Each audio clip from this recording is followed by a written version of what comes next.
नमस्कार मित्रांनो, ठरलं तर मग या मालिकेच्या आजच्या भागामध्ये मी तुम्हा सर्वांचे अगदी मनपूर्वक स्वागत करते। आजच्या भागामध्ये आपल्याला पाहायला मिळतं की आता सायली देवपूजा करत असते। कल्पनाताई दुरूनच पाहतात। खरं तर त्यांना सायलीचा अभिमान वाटत असतो। कल्पनाताई सायलीला म्हणतात, सायली अगं देवपूजा झाली का? पण खरं सांगू का सायली, गेली 3 वर्ष मला इथे पाहावंही लागत नाही, कारण तू सगळं इतकं नीट करत असतेस ना की कुठल्याच गोष्टीत कुठलीच कमतरता नसते। देवपूजा सुद्धा अगदी मनापासून करत असतेस। सायली म्हणते, आई या सगळ्या गोष्टी मला खरंच खूप आवडतात आणि म्हणूनच मी अगदी मनापासून करते। कल्पनाताई म्हणतात, म्हणूनच तर तुझं कौतुक वाटतं मला। बरं, मी इथे दागिने ठेवले होते आणि त्यावर खून म्हणून दुर्वाही ठेवल्या होत्या। आता दुर्वा इथे आहेत पण दागिने नाही आहेत, कुठे गेले असतील दागिने? मी गुढीपाडव्यासाठी काढून ठेवले होते।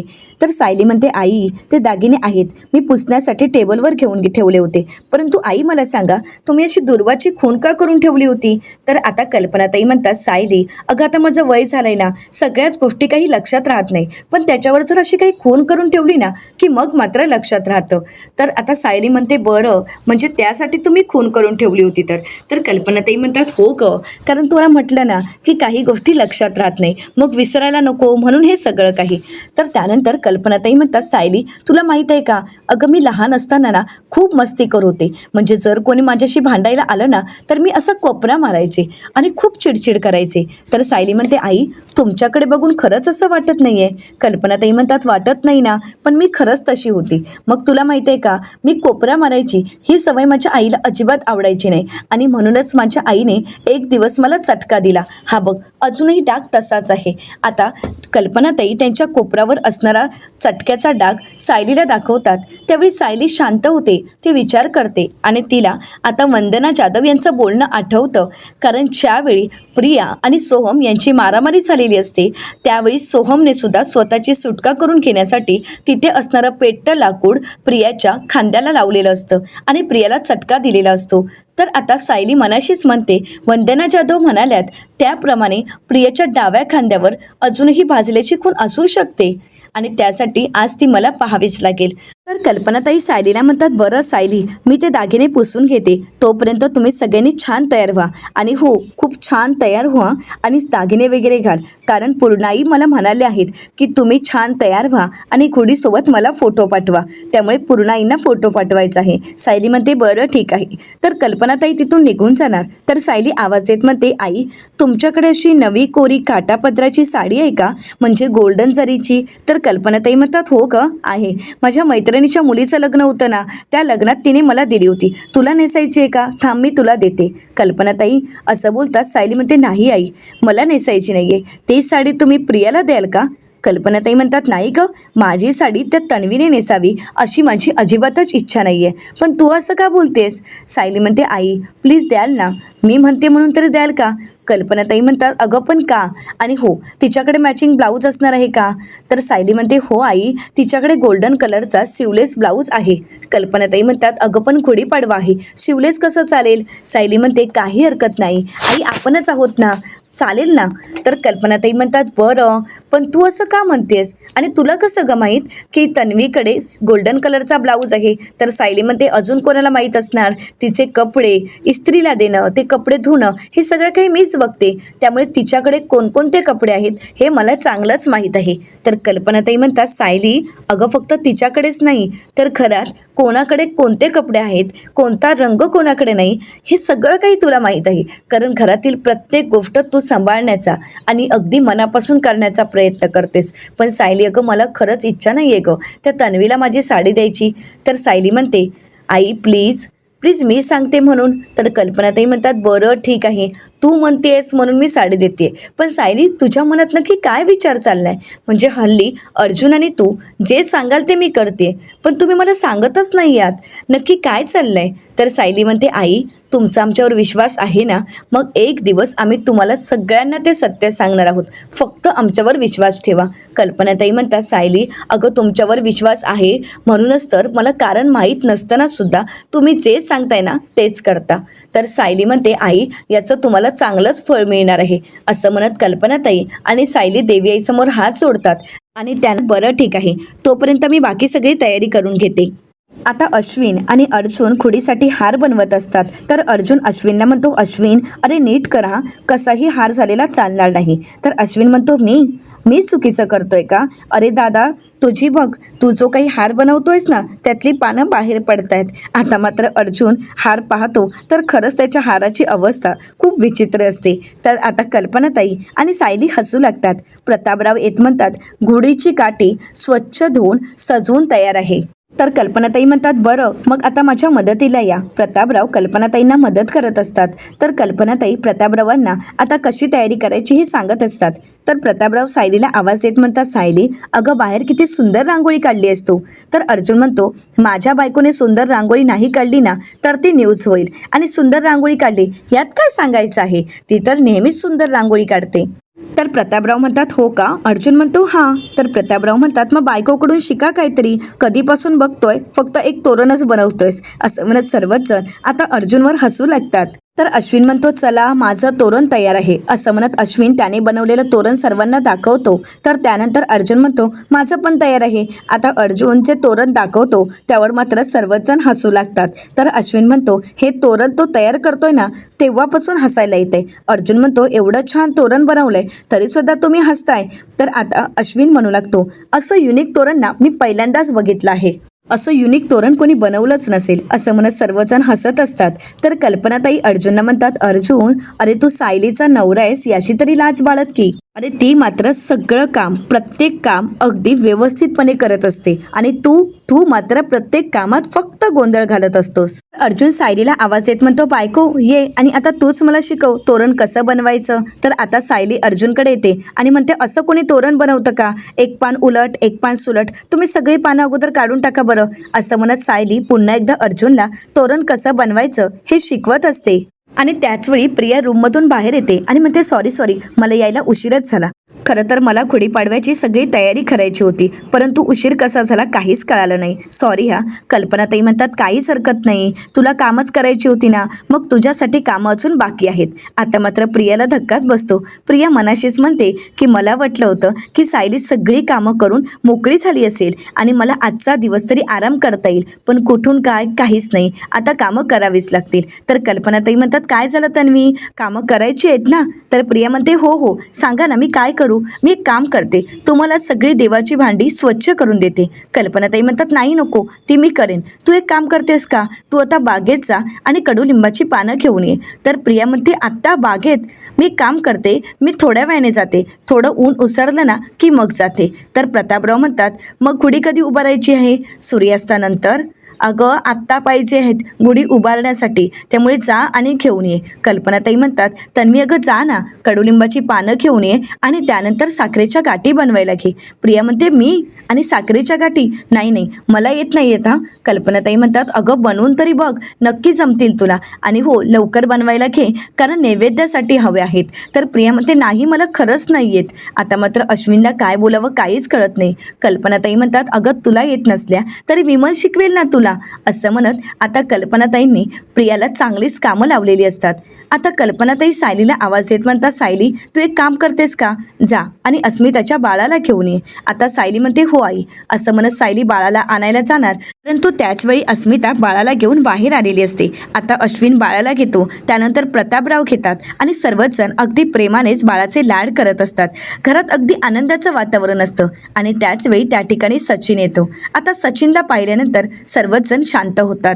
अर्जुन रागाने सचिनकडे पाहत असतो. हे सायलीच्या लक्षात येताच सायली अर्जुनला म्हणते, आज सणाचा दिवस आहे, उगाच सगळ्यांच्या आनंदावर विरझन नको. असं म्हणताच अर्जुन शांत होतो. कल्पनाताई अश्विनलाही शांत करतात. प्रतापराव बाळाचे खूप लाड करत असतात. अश्विन बाळाला म्हणतो, बाळा तुझ्या या मामाकडून तुला गुढीपाडव्याच्या खूप खूप शुभेच्छा. तर अर्जुन म्हणतो, एवढे कठीण शब्द मला कळत नाहीत तर त्याला कसे कळतील. असं म्हणत आता अर्जुन बाळाला म्हणतो, हॅपी गुढीपाडवा. तर सचिन कल्पनाताई आणि प्रतापराव यांना म्हणतो, मम्मा डॅड तुम्हाला सुद्धा गुढीपाडव्याच्या खूप शुभेच्छा, हॅपी गुढीपाडवा. परंतु प्रतापराव सुद्धा आणि कल्पनाताई सुद्धा सचिनच्या बोलण्याकडे दुर्लक्ष करतात. तर कल्पनाताई आता प्रियाला आवाज देत म्हणतात, तन्वी अगं आणतेस ना कडुलिंबाचा पाला? तर आता प्रिया म्हणते हो आणते ना. असं म्हणत प्रिया आता कडुलिंबाचा पाला आणण्यासाठी तिथून निघून जाते. आता सायलीला सुद्धा तिथून जायचं असतं. सायली म्हणते अहो मी विसरलेच, चांदीची भांडी कपाटातून काढायचीच राहिली आहेत, तुम्ही येता का जरा? तर अर्जुन म्हणतो हो मी कधीही तयार असतो तुझ्यासोबत काम करायला. असं म्हणत आता अर्जुन सायलीच्या मदतीसाठी तिथून निघून जातो. तर दुसरीकडे पाहायला मिळतं प्रिया कडुलिंबाची पानं घेऊन येते, भली मोठी फांदीच घेऊन येते आणि म्हणू लागते या सुभेदारांना या कडू वासाशिवाय त्यांचा सण काही साजराच होणार नाही का? या सुभेदारांचं पण ना काही असतं. असं म्हणत प्रिया आता कडुलिंबाची फांदी घेऊन येते आणि त्याच वेळी तिला साक्षीचा फोन येत असतो. प्रिया पाहते तर साक्षीचा फोन आहे. आता साक्षीचा फोन पाहताच प्रिया म्हणते झालं, या साक्षीचा फोन आलाच. खरं तर या साक्षी आणि सचिनने माझं कबूतर करून सोडलंय. म्हणजे सतत पायाला चिठ्ठी बांधा, इकडून तिकडे चिठ्ठी द्या आणि तिकडून इकडे, हेच चालू आहे. एकीकडे ते सदा मैना आणि एकीकडे ही साक्षी सतत फोन करत असतात आणि माझ्या मोबाईलची बॅटरी डाऊन करतात आणि मेसेज तर इतके करतात ना की त्याचा पत्ता सुद्धा लागणार नाही. असं म्हणत प्रिया रागाने चाललेली असते. त्याचवेळी प्रियाच्या लक्षात येतं की सदा महिन्याचं तर कालपासून काहीच कॉन्टॅक्ट नाहीये, ना कॉल आला आहे ना मेसेज आला आहे. दर तासाला फोन करणारी बाई गायब कुठे झाली आहे? असं कसं शक्य आहे? मेले बिलेत की काय? नाही गुढीपाडवा साजरा करत असतील. असं कसं होईल? शेवटचा मेसेज कधी आला होता? असं म्हणत प्रिया आता महिन्याचा मेसेज पाहायला घेते. तर दुसरीकडे सायली अर्जुनला रूममध्ये घेऊन येते. आता अर्जुन कपाटातील चांदीची भांडी सायलीला काढून देतो. तर सायली म्हणू लागते अहो मी तुमच्याकडे काल महिन्याचा फोन दिला होता, तो कुठे ठेवलाय? अर्जुन म्हणतो हा काय इथेच ठेवलाय. तर सायली म्हणते पण त्याच्यावरून आता आपल्याला प्रियेला मेसेज करावा लागेल. अर्जुन म्हणतो का? अहो सतत त्या प्रियाच्या कॉन्टॅक्टमध्ये राहावं लागेल. जर कालपासून त्या महिन्याचा काहीच मेसेज आला नाही तर त्या प्रियाला संशय येईल ना की रोज मेसेज करणारी आता फोन मेसेज काहीच येत नाहीये. त्यापेक्षा तिच्या कॉन्टॅक्टमध्ये राहणं खूप गरजेचं आहे, म्हणजे प्रियाला संशय येणार नाही की सदा महिना कुठे गेले आहेत. तर आता अर्जुन म्हणतो बायको तू 12वी नंतर ना उगाच शिक्षण थांबवलं, खरं तर तू लॉ करायलाच हवं होतं. असं म्हणत आता अर्जुन सायलीकडे मोबाईल देतो. तर सायली म्हणते आता सुद्धा आहे की नाही वकिलीन बाई, म्हणूनच तर माझं डोकं इतकं छान चालत असतं. असं म्हणत आता सायली त्या महिन्याला मेसेज करायला घेते. सायली महिन्याला मेसेज करत म्हणते अगं पोरी कुठे आहेस तू? कालपासून तुझा काहीच पत्ता नाहीये. अगं पैसे पाठवणार आहेस की नाही? तुझ्या बापाची तब्येत लई खराब झाली आहे. असं म्हणत अगदी महिन्याच्याच शब्दांमध्ये सायलीने प्रियाला मेसेज केलेला असतो. दुसरीकडे प्रिया मेसेज पाहते आणि म्हणू लागते सैतानाचं नाव घ्यायला आणि सैतानाचा मेसेज आलाच. पोरी तू कुठे आहेस? पैसे पाठवणार होतीस, त्याचं काय झालं? बापाची तब्येत लई बिघडली आहे. झालं हिला पैशाशिवाय काही दिसतच नाही. पण आता काय झालं या सदाच्या तब्येतीला? मरू देत ना, मला काय करायचं आहे? असं म्हणत प्रिया त्या मेसेजकडे दुर्लक्ष करते. तर अश्विन आवाज देत म्हणतो तन्वी अगं काय झालंय? मम्मा विचारते की कडुलिंबाचा पाला मिळाला की नाही? तर प्रिया म्हणते हो मिळाला ना, हा काय घेऊनच येत आहे. असं म्हणत प्रिया त्या मेसेजकडे दुर्लक्ष करते आणि कडुलिंबाचा पाला घेऊन येते. तर दुसरीकडे अर्जुन सायलीला म्हणतो भलेही तुझ्याकडे लॉची डिग्री नाहीये, वकिलाचं डोकं मात्र नक्कीच आहे. म्हणजे बघ ना इतक्या छोट्या छोट्या गोष्टी तू खूप छान पद्धतीने लक्षात ठेवतेस. सुपर्ब, खरंच मला तुझं कौतुक वाटतं. असं म्हणत अर्जुन सायलीचं कौतुक करतो. तर सायली अर्जुनला म्हणते प्रियाचा हा खोटा मुखवटा फाडण्याची जी मोहीम आहे, जे तुम्ही ज्याला मिशन म्हणता, त्यासाठी अशा छोट्या छोट्या गोष्टी लक्षात ठेवाव्या लागतात. या छोट्या छोट्या गोष्टी कराव्या लागतात. तर अर्जुन पुन्हा एकदा सायलीचं कौतुक करत असतो. सायली म्हणते बरं माझं कौतुक पुरे झालं, पण आजच्या आज तुम्ही जाऊन सदा आणि महिन्याला भेटा. अर्जुन म्हणतो हो नक्कीच जाईन. मी जे महिन्याला सांगितलंय ना ते मला आजच करायला हवं, कारण एकदा सदा आणि महिना आपल्याला मदत करणार हेच कळालं ना की मग आपलं सगळ्यात मोठं काम खूप सोपं होऊन जाईल. तर अर्जुन सायलीला म्हणतो की हो आजच काम होईल. तर त्याचवेळी प्रतापराव आवाज येत म्हणतात अर्जुन सायली अरे भांडी काढून झालीत का? लवकर खाली या. तर अर्जुन म्हणतो की हो आलोच. असं म्हणत सायली अर्जुन आता मोबाईल लपवून ठेवतात आणि चांदीची भांडी घेऊन खाली निघालेले असतात. तर दुसरीकडे विमलताई आता प्रियाला कशा प्रकारे साखरेच्या गाठी बनवायच्या हे शिकवत असतात आणि म्हणू लागतात तन्वीताई अहो या साखरेचा जो पाक होत असतो ना त्याकडे लक्ष द्या, नाहीतर कोळसा होऊन जायचा. आणि हो तो कडुलिंबाचा पाला सुद्धा चिरून ठेवा. आता प्रिया चिडते आणि म्हणू लागते दोन्ही कामं मी एकदम कशी करू?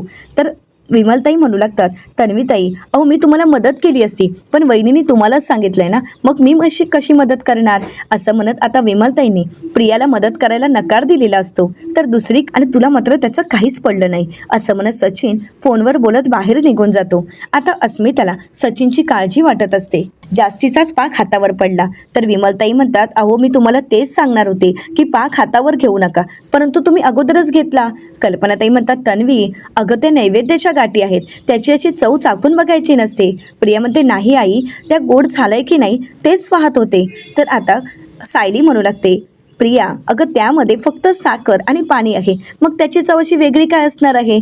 तर अर्जुन म्हणतो, नाही कदाचित ते तिखट झालं असेल, तेच तिला चेक करायचं होतं. आता मात्र अश्विनला राग येतो. अश्विन म्हणू लागतो, तन्वी हे सगळं काही पहिल्यांदा करते, त्यामुळे तुम्ही एवढी मस्करी करायची काहीच गरज नाही आहे. तर प्रतापराव म्हणतात, काय आणि तुम्ही का तिला दिवसताय? तुम्ही तिला काहीही बोलणार नाही आहात. तर कल्पनाताई म्हणतात, हो सायली अर्जुन, अरे ती प्रयत्न करते ना, मग तिला करू देत ना, होतील छोट्या छोट्या चुका, पण तन्वी अगदी मनापासून करते, त्यामुळे सायली अर्जुन तुम्ही काहीच बोलू नका. तन्वी झाल्यात ना साखरेच्या गाठी? तर प्रिया म्हणते, हो आई झाले आहेत.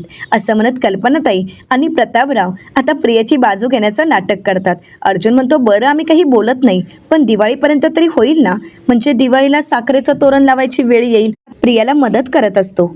आता अश्विन प्रियाला म्हणतो, बरं तन्वी मला सांग पुढे काय करायला हवं. आता प्रिया अश्विनला काम सांगत असते आणि त्याचवेळी कल्पनाताई अश्विनला आवाज येत म्हणतात, अश्विन अरे घोडीची तयारी करायला जातोयस ना? अर्जुन अरे तू सुद्धा जा, आणि अहो तुम्ही सुद्धा जा, लवकरात लवकर घोडीची तयारी करून घ्या, कारण आपल्याला लवकर घोडी उभारता येईल. असं म्हणत आता कल्पनाताई अश्विन, प्रतापराव आणि अर्जुन या सगळ्यांना घोडीची तयारी करायला सांगतात.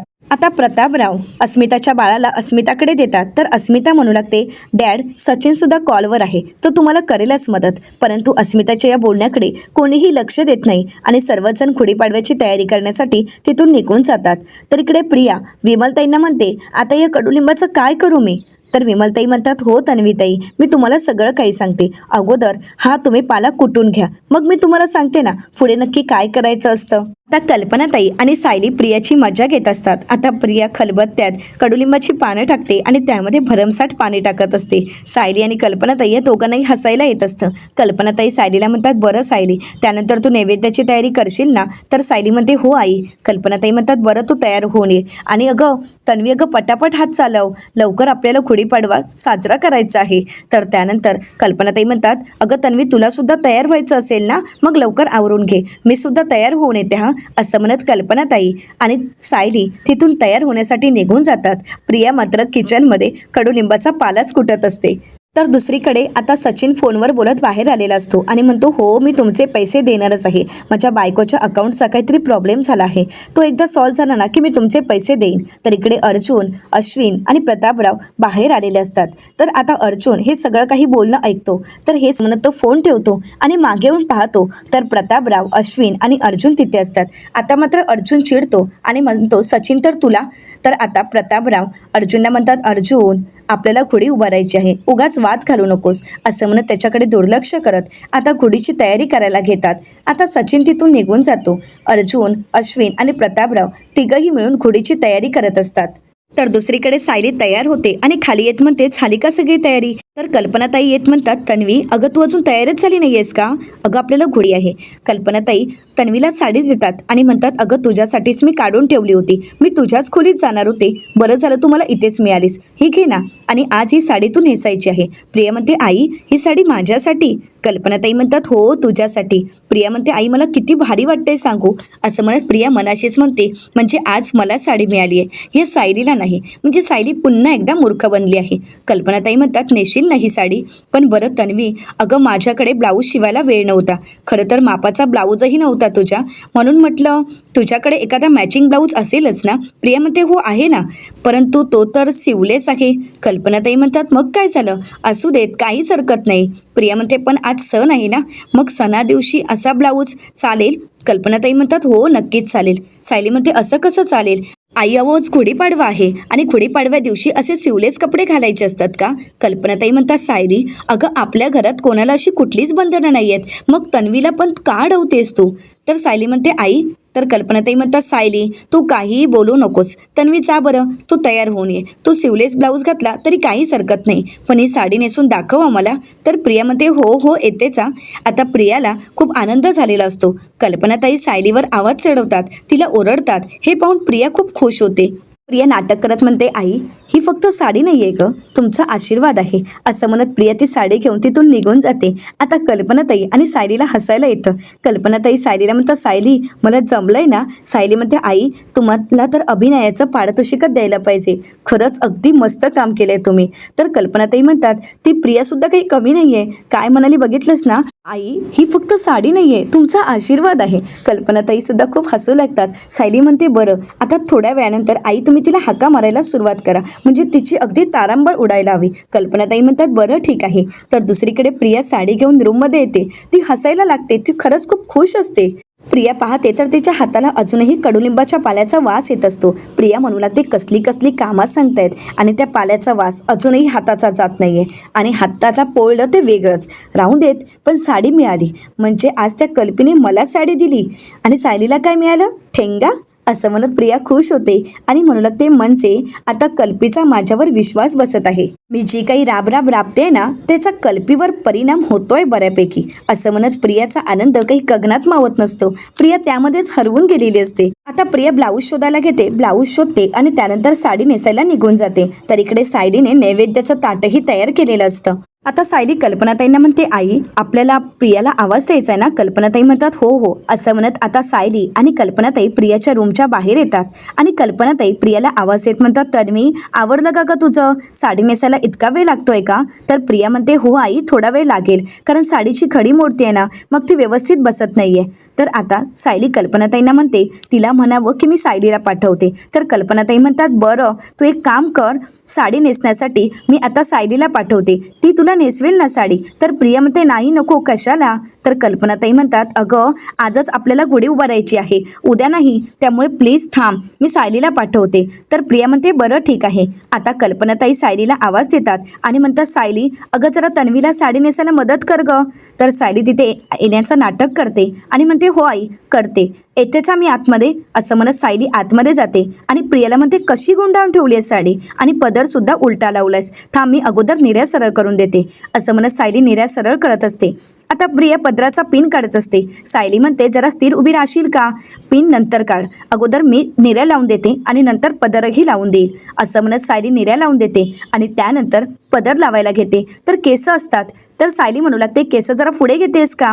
प्रिया आपली केस पुढे घेते आणि सायली ज्यावेळी पिन लावायला घेते पदराला, त्यावेळी मात्र प्रियाच्या पाठीवर असणारी ती भाजल्याची खूण सायलीला दिसते. सायली म्हणू लागते, हिच्या पाठीवर असणारी ही भाजण्याची खूण म्हणजे ही पुन्हा एकदा सिद्ध करते की ही तन्वी नाही तर ही प्रिया म्हणजेच बबली लोखंडे आहे. आता तर माझी खात्रीच पटली आहे. असं म्हणत सायली प्रियाला म्हणते, चल लवकर तयार हो आणि खाली ये. कल्पनाताई आवाज देत म्हणतात, अजून किती वेळ लागेल सायली. सायली म्हणते, आलेच मी. तर त्यानंतर सायली प्रियाला म्हणते, लवकर खाली ये हा, आजचा दिवस खास आहे सगळ्याच गोष्टींसाठी, म्हणजे आपला सण आहे असं मला म्हणायचं होतं. असं म्हणत सायली तिथून निघून जाते. आता प्रिया तयार होत असते. तर दुसरीकडे सायली विमलताईंना म्हणते, विमलताई अस्मिताताई तयार झाल्या का बघून या जरा. तर त्याचवेळी अस्मिता तयार होऊन बाहेर येते आणि तिच्यासोबत सचिनही आलेला असतो.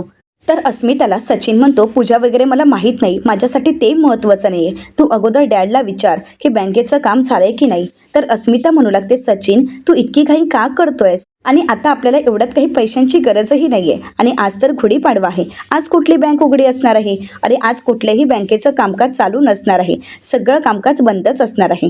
तर सचिन काही ऐकून घ्यायला तयार नसतो. सचिन अस्मिताला म्हणतो, तरीसुद्धा त्या बँकेचा मॅनेजर तुझ्या डॅडचा फोन नक्कीच उचलेल, कारण तो तुझ्या डॅडचा चांगलाच ओळखीचा आहे आणि मला चांगलंच माहीत आहे की तुझ्या डॅडची तिथे ओळख असणार आणि म्हणूनच त्यांना हे सगळं काही मॅनेज करता आलं आहे. तर आता अस्मिता म्हणू लागते, सचिन उगाच डॅडवर असा खोटा आळ घेऊ नकोस. सचिन, अरे मला माहीत आहे की तुझ्यावर प्रेशर आहे, परंतु डॅडना मी सतत जर अकाउंटबद्दल विचारत राहिले ना तर सगळ्यांना संशय येईल, सगळ्यांना कळेल की तू माझ्याकडून पैसे घेतोयस आणि मला ते कोणाला कळायला नको आहे. सचिन म्हणतो, ठीक आहे, तुला पैसे द्यायचे नाही आहेत ना, मग नको देऊस, आणि तू का माझी मदत करशील ना, तुला हवं ते कर. असं म्हणत सचिन रागानेच तिथून निघून जातो. आता सचिनमुळे गुढीपाडव्याच्या सणा दिवशी अस्मिताच्या डोळ्यामध्ये अश्रू असतात. अस्मिता रडत असते आणि हे सायलीला अजिबातच आवडलेलं नसतं. सायली अस्मिताच्या खांद्यावर आधाराचा हात ठेवते आणि म्हणू लागते, अस्मिताताई आज सणा दिवशी डोळ्यात अश्रू नको, प्लीज तुम्ही रडू नका, पण या अश्रू वारंवार का येत आहेत याचा मात्र विचार करा. तर आता अस्मिता विषय बदलतच सायलीला म्हणते, सायली अगं गुढी उभारायला उशीर होतोय, चल. असं म्हणत अस्मिता तिथून निघून जाते. तर विमलताई सायलीला म्हणतात, सायलीताई तुम्ही एवढा विचार नका करू, सगळं काही ठीक होईल. आता सायली बाहेर येते तर इकडे कल्पनाताई म्हणतात, तन्वी कुठे राहिली आहे? तर प्रतापराव म्हणतात, याला सुद्धा मुहूर्त असतो, घोडी सुद्धा मुहूर्तावर उभी करावी लागते, हे तिला माहीत नाहीये का? आपण तिच्यासाठी उगाचच खोळंबलो आहोत. अश्विन जा बरं, तिची तयारी झाली आहे की नाही ते बघ. तर अश्विन म्हणतो, हो डॅड, ती साडीच नेसत होती. तर आता सायली अर्जुनला खुणावूनच बाजूला बोलावून घेते. अर्जुन खुश होतो आणि म्हणू लागतो, क्या बात आहे बायको, म्हणजे नेहमी मी खानाखुणा करून तुला बाजूला बोलावून घेतो, पण आज तू मला बोलून घेतलंयस, काय इरादा आहे? तर सायली म्हणते, समोर घोडी आहे याचं तरी भान ठेवाल का? अर्जुन म्हणतो, बरं बोल. तर सायली म्हणू लागते, आपलं काम झालं आहे. प्रियाच्या डाव्या खांद्यावर भाजलेल्याचा व्रण आहे, डाग आहे, हे मी पाहिलं आहे. आता हे ऐकून अर्जुनला धक्काच बसतो. अर्जुन म्हणतो, म्हणजे ती नक्कीच बबली लोखंडे आहे? तर सायली म्हणते की हो, आता ते पुराव्यानिशी सिद्ध झालं आहे. तर अर्जुन सायलीला म्हणतो, म्हणजे शांता मावशी आणि वंदना जाधव जे बोलत होते ते खरं होतं, म्हणजे ही बबली आहे याचा केवढा मोठा पुरावा आहे आपल्याकडे. सायली म्हणते, हळू बोला, आताच कोणाला काहीही कळायला नको. तर त्याचवेळी त्या ठिकाणी प्रिया येते आणि म्हणू लागते, आई बघ साडी छान वाटते ना? कल्पनाताई म्हणतात, हो खरंच खूप छान वाटते. तर त्यानंतर प्रिया खुश होते आणि अश्विनला म्हणते, अश्विन बघ, आईने आज मला साडी दिली आहे, कशी वाटते? छान वाटते ना? अश्विन म्हणतो, हो खरंच खूप छान वाटते आणि हा कलर तुझ्यावर खूप उठून दिसतोय. असं म्हणत अश्विनही प्रियाचं कौतुक करतो. तर सायली नाटक करत म्हणते, प्रिया अगं पदर कसा लावलायस बघ ना. प्रिया म्हणते, बरोबर तर आहे. सायली म्हणते, एक मिनिट मी लावून देते. असं म्हणत सायली आता पदर लावायला येते आणि त्याचवेळी प्रियाच्या मानेवरचे केस बाजूला करते आणि त्यावेळी अर्जुनला ती प्रियाच्या खांद्यावर असणारा भाजलेल्याचा डाग दाखवते. आता अर्जुनलाही कळालेलं असतं की हो, की हीच आहे ती बबली लोखंडे. तर येणाऱ्या पुढील भागामध्ये आपल्याला पाहायला मिळतं. आता अर्जुन सदा मैनाच्या समोर जातो आणि म्हणू लागतो, माझ्या बायकोने शब्द दिला तर तो पाळणारच. तर आता मैना म्हणू लागते, हो का, पण तू तर एकटा आलायस इथे, बायको कुठे आहे तुझी? तर अर्जुन म्हणू लागतो, तुमच्या समोर तुमच्या मुलीचा चेहरा आणण्याची तयारी करते ती. तर दुसरीकडे आता सायली प्रियाच्या रूमबाहेर उभी असते आणि अर्जुनला व्हिडिओ कॉल करत मैनाला म्हणू लागते, डोळ्यात तेल घालून बघा, आता ही बबली तुमची मुलगी आहे ना, याची तुम्हालाच लाज वाटेल. असं म्हणत सायली हळूच प्रियाच्या रूमचा दरवाजा उघडते आणि प्रियाचा खरा चेहरा सदा मैनाला दाखवते. आता प्रियाच्या हातात मोबाईल असतो आणि त्यावर आलेला सदा मैनाचा मेसेज प्रिया वाचत म्हणते, पैसे लवकरात लवकर पाठव, पैशांची खूप गरज आहे, नाहीतर तुझ्या बापाचा जीव जाईल. तर प्रिया म्हणते, जाऊ देत ना, गेला तर गेला, सदाचा जीव गेला तर माझ्यासाठी चांगलंच होईल आणि त्याच्या पाठोपाठ मैनासुद्धा दचकली ना तर माझा रस्ताच मोकळा होईल, नाहीतर कधीही ही माणसं माझ्या गळाभोवतीचा फास बनतील. आता हे सगळं सत्य मैना आणि सदा यांनी स्वतः ऐकलेलं असतं. आता तरी त्यांचे डोळे उघडतील का आणि सायलीला साथ द्यायला ते तयार होतील का, हे पाहणं अतिशय रंजक ठरणार आहे. मित्रांनो, अशाच मालिकांचे नवनवीन अपडेट पाहण्यासाठी चॅनलला नक्कीच सबस्क्राईब करा. आजचा व्हिडिओ तुम्हाला कसा वाटला हे कमेंट करून नक्कीच कळवा. आजचा व्हिडिओ जर तुम्हाला आवडला असेल तर व्हिडिओला लाईक करायलाही विसरू नका. व्हिडिओ पाहिल्याबद्दल तुम्हा सर्वांचे अगदी मनपूर्वक धन्यवाद.